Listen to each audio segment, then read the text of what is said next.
In the spring of 2017, I discovered a horror game that left a big enough impression that it's lived in my thoughts ever since. The Legend of White and Black. Released around 1985 and made for the first MSX standard, this game opens with foreboding music whose instrument I could never quite nail.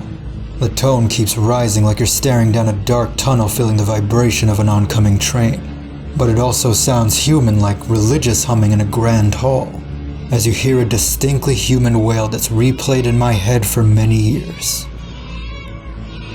After a shot of the earth where something lands, turning the atmosphere a blood red, you're shown a monologue of how as humans grew in quality of life, they had less need to interface with the spiritual, causing spirituality to slowly be forgotten, posing the question of what if we left behind some things that had merit, as we grew distracted by what some might call equally nonsensical material focuses.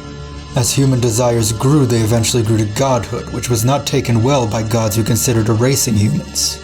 It states that what you're about to experience is an excerpt from a book too vast to fit in your computer. The Legend of White and Black.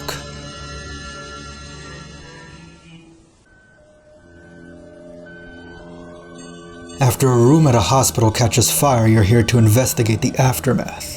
And the score for the hospital is a great example of subconsciously building anxiety for unsuspecting players on what might come, with its quick, low notes evoking different things in people from a clock tick to increased heartbeat or even approaching footsteps, all accompanied by stretched out soft tones in the background with no distinct start or end point between notes. To me, this is like how the sounds and crowded surroundings can blend into indiscernible white noise. This can subtly evoke a sense of feeling overwhelmed as the player tries to focus on the more immediate, powerful low notes in the foreground. The game released on 2 tapes with a 3rd music cassette to set a mood of higher sound quality, which resulted in an experience I found quite impactful and surprisingly didn't feel derailing either. Since the game itself is slow-paced and menu-based, the tape didn't feel too disconnected from the game, giving me a feeling of a reporter managing their own tape recorder. There was a game called Deus Ex Machina for the ZX Spectrum the previous year that also did this, and I was not into that game's use of it, which I felt overused voice acting and generally lacked restraint in its audio design. That does feel a bit disconnected, so I praise this game not being overzealous in that regard. Because of this though, unless you pay the price to physically track down hardware and copies, the soundtrack not originally being built into the game is something to keep in mind when going digital. Not everyone who sells the game includes the soundtrack. The other thing you may not be accustomed to is that everywhere you look has a mix of loading out what you were currently looking at and loading in what you're now looking at in the typical style of watching a speed drawing. Every single direction you look takes quite a bit of loading. It's this loading that really made me appreciate and think about the details of all these shots.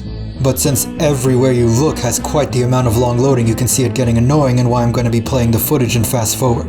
And there is something to say about having to notice details from the finished image instead of the drawing process bringing those details to your eye. Either way, the investigation's writing is what sparked intrigue in me, as the patient of the room that was ablaze is not there, but is spotted afoot. The city feels vast and lived in, yet focused on the parts your life takes place in. Work, home, routine hangout spot, but this doesn't remain the explorable world. Eventually you're told to meet at the train station where things really start going haywire, as the sky grows red and you realize the train is far from the route you expected. The lighting in this scene is so well done, simulating the effect of your brain creating scary images of people's faces when trying to decipher them in low lighting. Here you're informed by the crew you met with why the cover of the game has in parentheses, 100 Demon Edition. In real life folklore, 100 Demon Nightline, as in a Congo line often localized in English as a spirit parade, is a trope where a massive horde of demons all enter people at once in a coordinated attack that I've seen used to explain why riots happen. And you guys are gonna have to prevent what could be one so massive it brings destruction you don't even want to imagine. This is a cool concept, but what follows is actually where the game begins to lose me, as wandering around the demon world with a party, learning the lore, and confused about progression showed me the true face of this game being an environmental puzzle game in a typical fantasy dungeon. I was honestly more invested in the more grounded hospital mystery that ended up being just to introduce you to the patient. Speaking of which, this patient is actually an ancient being so powerful that he rips the cave apart, leaving you in the vast sand pit. Watch out for stalactites. Here there are pillars with doors on them, allowing you to finally taste the relief of escape. And you see a woman bathed in light essentially telling you to put some pep in your step when it comes to stopping the nightline. Finally out, the color palette is quite a visual treat and calming tonal reset to hit you with the contrast of what's after, as this is where you start seeing the real impact on our world. The idea of returning to your apartment and finally getting some sleep while all this is happening outside really hammers a sense of this not being something you can wash your hands of.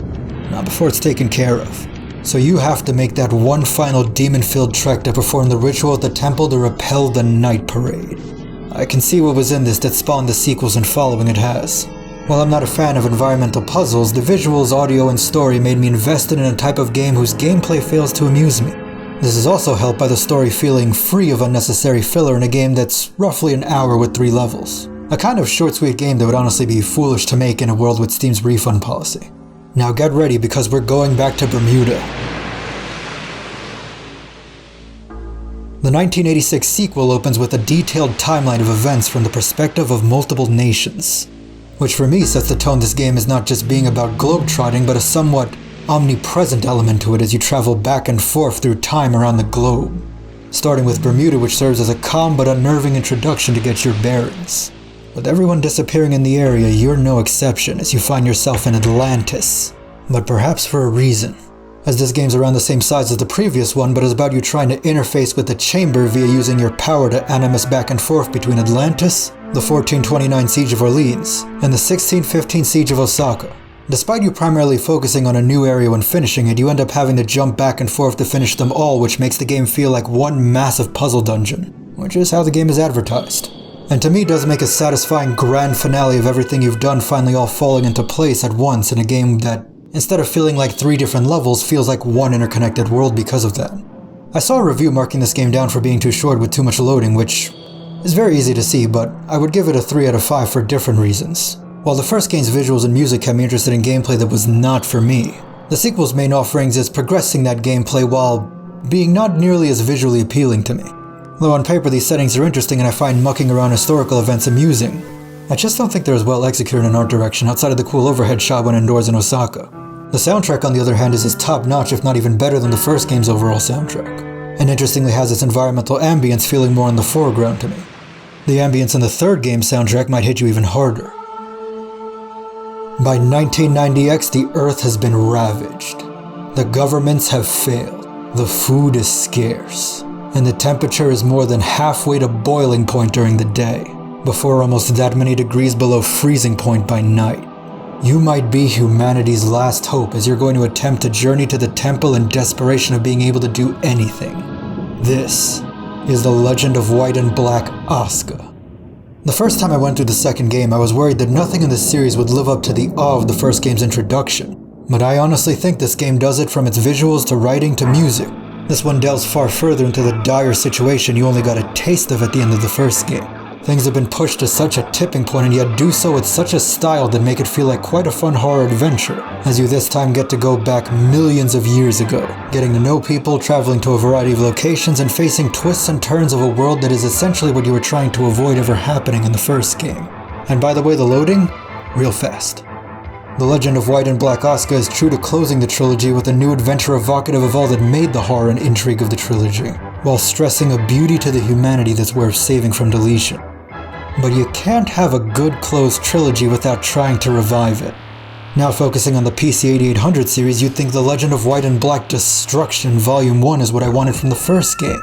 A game that's mostly investigating in the visually mundane city that has a few interesting shots, but is nothing on the level I found the original trilogy to be. The story feels like it's trying to serve the purpose of the first level of the first game, where you investigate around a city being introduced to the lore and setting you and your party up to enter the dungeon world in Volume 2, which is essentially the second level of the first game. I want to stress that I love grounded city-set stories, but most of the visuals in this game are honestly boring to me, with what I found to be unnecessarily drawn-out writing. So while I don't turn a blind eye to the moments the game shines, definitely not what made the original trilogy stand out as opposed to blend in. But that's also maybe why people like it. They might have been fans of this style, and not really having much association with the original MSX trilogy, this gave them new games of that. Though each of these volumes feel longer than the entirety of the first game, which makes the points they shine feel too spread out.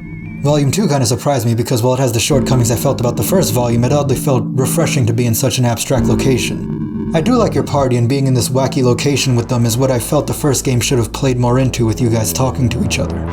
I also wish moments like the final battle were chosen to be illustrated instead of having the background with nobody drawn on and changed filters as text describes the final fight. There's often greater frustration seeing squandered potential than there is to seeing a game you saw no potential in at all.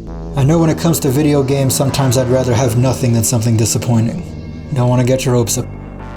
The first game had such an impactful start that marinated in my mind since 2017, so a few years later I was surprised to find another game in that franchise that lived up to that high bar in Oscar, which I was able to further appreciate through my experience with the second game's world building in between them.